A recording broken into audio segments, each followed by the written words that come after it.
પાસે હાઇડ્રોક્રીનની અડફેટે આવી જતા એક યુવકનું મોત નીપજ્યું ત્યારે વિફરેલા ટોળાએ 3 વાહનોને સળગાવ્યા હોવાની ઘટના સામે આવી।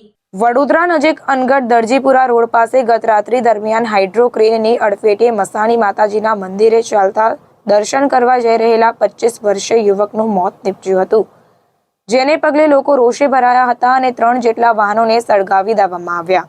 આ મામલે હાઇડ્રોક્રેનના ડ્રાઈવર સામે પોલીસ ફરિયાદ નોંધાઈ છે, તો બીજી તરફ 10 થી 15 લોકોના ટોળા સામે રાયોટિંગની ફરિયાદ નોંધાઈ છે।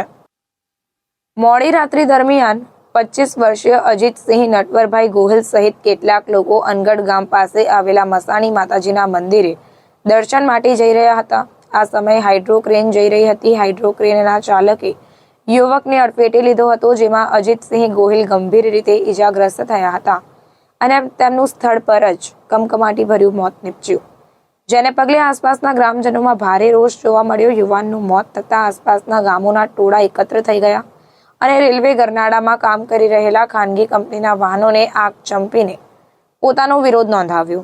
આ બનાવની જાણ નંદેસરી પોલીસને થતાં પોલીસ દોડી આવી અને ઉશ્કેરાયેલા ટોળાને વિખેરી કાબુ મેળવ્યો હતો।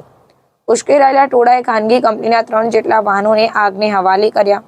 આ બનાવ અંગે નંદેસરી પોલીસ મથકમાં સામસામે ફરિયાદ નોંધાવવામાં આવી છે। નંદેસરી પોલીસે ટોળા વિરુદ્ધ ગુનો નોંધી વધુ તપાસ હાથ ધરી છે। નંદેસરી પોલીસ સ્ટેશનના પીઆઈ એસજી પંડ્યાએ જણાવ્યું કે મોડી રાત્રે એક યુવકનું અકસ્માતમાં મોત નીપજ્યું, ત્યારબાદ રાયોટિંગની ઘટના બની હતી। આ મામલે સામસામે ફરિયાદ નોંધીને વધુ કાર્યવાહી હાથ ધરાઈ છે।